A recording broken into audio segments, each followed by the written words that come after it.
ప్రపంచాన్ని corona virus గడగడలాడించింది. సుమారు 2 ఏళ్ల పాటు లక్షల్లో మరణాలు, కోట్లలో బాధితులు దీని బారిన పడ్డారు. అయితే తాజాగా మరో కొత్త వైరస్ ప్రపంచాన్ని కలవరపెడుతోంది. రష్యాలో మరో కొత్త వైరస్ విజృంభిస్తున్నట్లు తెలుస్తోంది.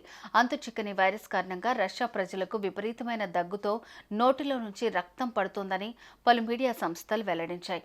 అప్రమత్తమైన రష్యా ప్రభుత్వం వీరికి కోవిడ్ టెస్టులు చేశారు. ఈ పరీక్షల్లో నెగిటివ్ వచ్చిందని, ఇది మరో కొత్త వైరస్ అయి ఉంటుందని అభిప్రాయం వ్యక్తం చేస్తున్నారు. రష్యాలో మిస్టరీ వైరస్ విజృంభిస్తోందని మార్చి 29న పలు నివేదికలు వెలువడ్డాయి.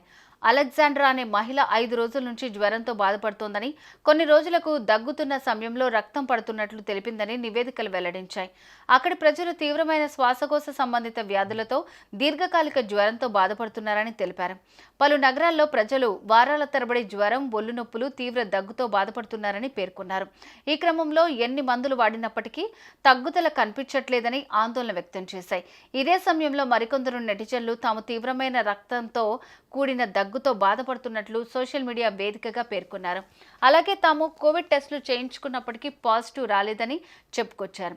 ఈ వైరస్ కారణంగా ఉక్కిరిబిక్కిరి అవుతున్నట్లు తెలిపారు. మరోవైపు ఈ నివేదికలను రష్యన్ అధికారులు ఖండించారు. తాము జరుపుతున్న పరీక్షల్లో దేశంలో ఎలాంటి కొత్త వ్యాధి కారకాలు బయటపడలేదని, కొత్త వైరస్ వ్యాపించినట్లు ఎటువంటి ఆధారాలు లేవని వెల్లడించారు. రకరకాల వదంతులు, తప్పుడు ప్రచారాలతో ప్రజలు ఆందోళన చెందుతున్నప్పటికీ అందులో నిజం లేదన్నారు.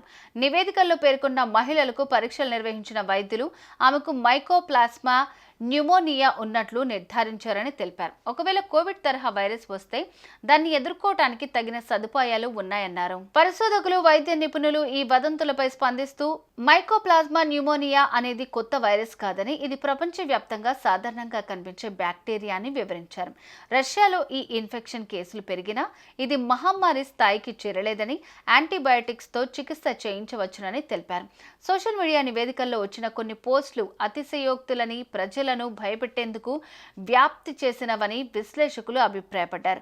ప్రపంచ ఆరోగ్య సంస్థ ఈ విషయంపై ఇంకా అధికారిక ప్రకటన చేయలేదు. కానీ రష్యా నుంచి వచ్చే సమాచారాన్ని గమనిస్తున్నట్లు తెలిపారు. ఇక తాజా నివేదికల ప్రకారం రష్యాలో ఆసుపత్రులు సాధారణ స్థితిలోనే ఉన్నాయి. కొత్త వైరస్ ఆందోళనకు ఆధారాలు లేవని అధికారులు తెలిపారు.